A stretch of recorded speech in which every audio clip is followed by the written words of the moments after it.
आप देख रहे हैं पारस प्रेम न्यूज, खबर जो आप तक पहुंचे सबसे तेज।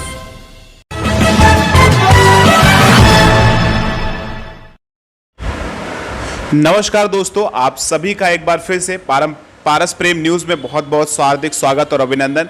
मैं प्रतीक त्रिवेदी एक बार फिर से हाजिर हूं समाज सेविका के तौर पर, समाज सेवक के तौर पर जो कार्य करते हैं। समाज सेवा में एक शख्सियत नहीं, अपने आप में एक संस्थान बन चुके हैं। जी हां, इस कोरोना लॉकडाउन में, इस भयावह स्थिति में हमने न जाने कितने गरीबों को रोडों पर देखा है, लेकिन उनकी मदद करने के लिए केवल एक शख्स आगे आया, जिसे सृजन सोसाइटी कानपुर नगर के सचिव जेपी सिंह जी कहते हैं। तो आज हमारे बीच में एक संस्थान समाज सेवा का मौजूद है, एक स्तंभ मौजूद है। आइए इनसे जानने की कोशिश करते हैं कैसे इस लॉकडाउन में, कैसे सृजन सोसाइटी कानपुर महानगर कार्य कर रही है गरीबों के लिए, और कैसे रोटी कपड़ा मकान की जो बेसिक नीड्स है, जो मूलभूत जरूरतें हैं हम गरीबों की, उनको कैसे पूरा कर रही है। तो सबसे पहले तो जेपी सिंह सर, आपका बहुत बहुत धन्यवाद। एक जिम्मेदार नागरिक होने के तौर पर और पारस प्रेम न्यूज के तौर पर आपका बहुत बहुत धन्यवाद, जो आपने कार्य किया, आपकी सृजन सोसाइटी ने कार्य किया। तो लगभग कितने सालों से सृजन सोसाइटी कानपुर नगर ये काम कर रही है, और आने वाले सालों में ये कैसे आगे बढ़ेगी, कैसे गरीबों के लिए काम करेगी?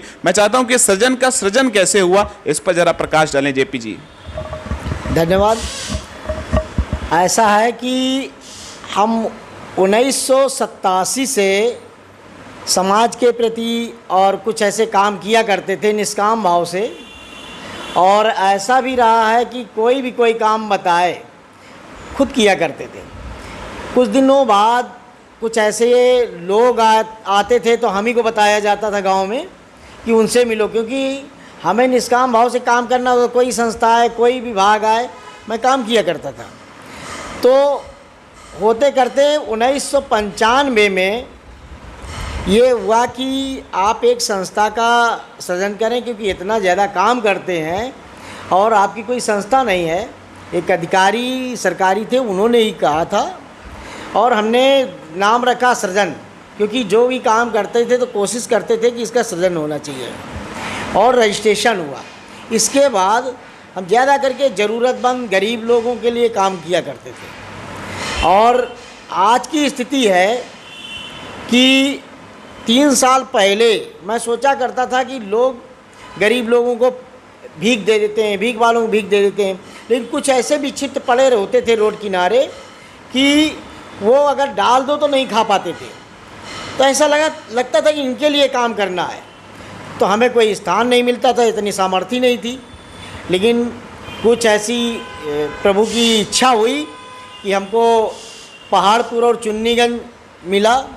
तो जो आश्रय के लोग हैं उनको तो रखता हूँ, लेकिन जो रोड किनारे पड़े हैं, विक्षिप्त हैं, जो रोटी नहीं खा पाते, उठा के नहीं खा पाते, उनको ले जाके सफाई कराना, और इसके बाद सफाई करके इसके बाद उनको दवा कराना, कपड़ा पहनाना, खाना करना।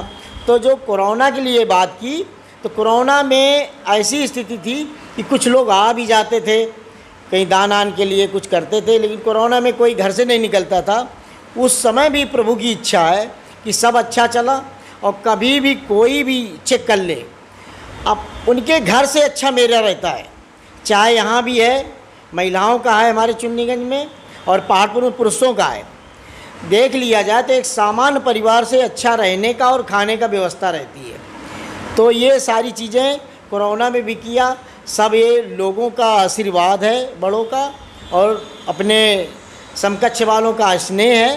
तो ये सब चलता रहा है और चलता रहेगा। आगे चल के मैं ये सोचता हूँ किसी तरीके हमको खुद की ज़मीन हो जाए, तो उसमें हम केवल पुरुषों के लिए, महिलाओं के लिए नहीं, हम पशुओं के लिए भी करना चाहता हूँ कि पशु चाहे वो बीमार हों, चाहे अन्ना हो, उनके लिए खान पान और किसानों से मिल करके कुछ दान आन ले करके किसी तरीके करना चाहता हूँ।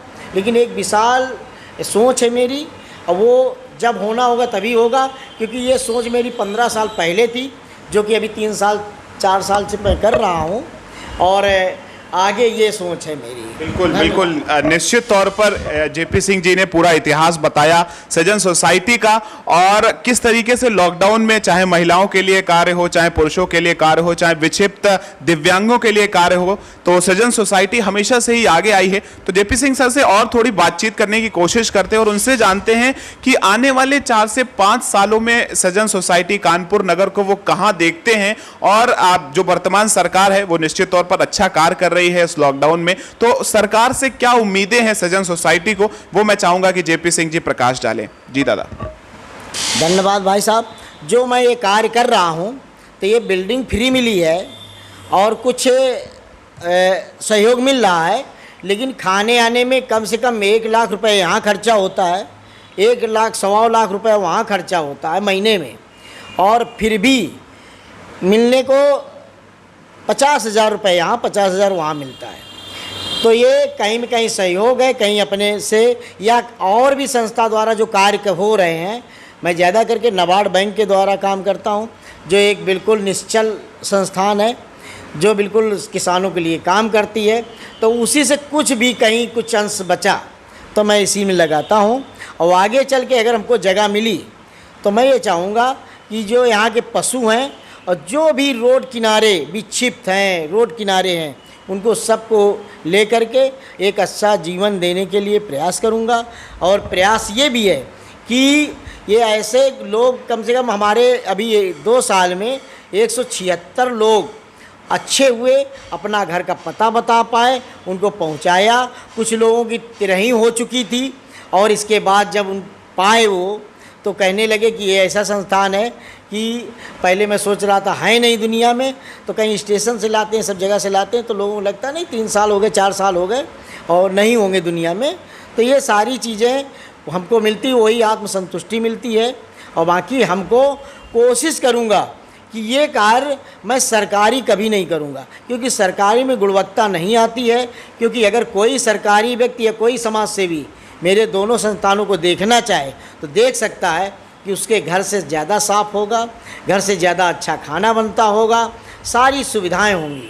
तो मैं ये चाहता हूँ कि ये कार्य सरकारी ना करके सरकार सहयोग करे अपनी तरफ से, कुछ भी कर सकती है, लेकिन मैं नहीं चाहता हूँ कि मैं किसी से मांगूँ।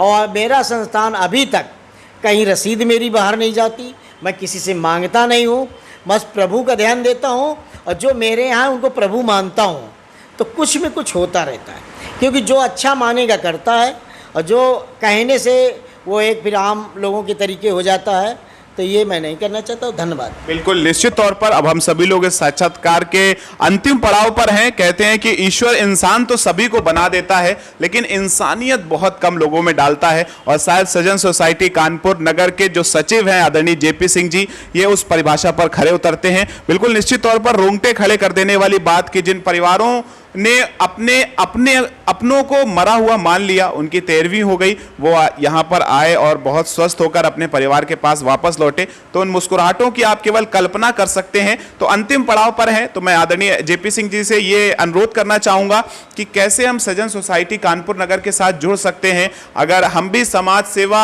करना चाहते हैं आर्थिक, सामाजिक और मानसिक तौर पर, तो क्या वो जरिया है जिससे हम इस संस्था के साथ जुड़ सकते हैं? उसके बाद इस साक्षात्कार को हम सभी लोग विराम देंगे। JP Singh sir.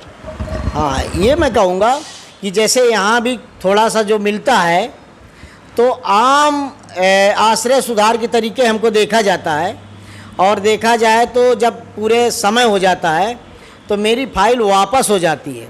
तो हम चाहते हैं डीएम साहब और ये हमारे आदरणीय नगर आयुक्त जी ये समझें कि कम से कम ऐसे लोगों के लिए थोड़ा प्राथमिकता दें, क्योंकि मेरी आवाज़ वहाँ नहीं पहुँच सकती, और मैं जाता भी नहीं हूँ, जाऊँगा तभी जब मेरी बात वहाँ पहुँचेगी। क्योंकि जाऊँगा तो यही होगा कि ये अपनी बात कहने आए। तो मैं चाहूँगा कि आपके माध्यम से अगर बात पहुँच जाए तो ये होना चाहिए कि ये संस्था क्या कर रही है और इसमें वास्तविकता क्या है, हम ये नहीं चाहता हूँ, तो उसके अनुसार कुछ ऐसी प्राथमिकताएं देना चाहिए। धन्यवाद।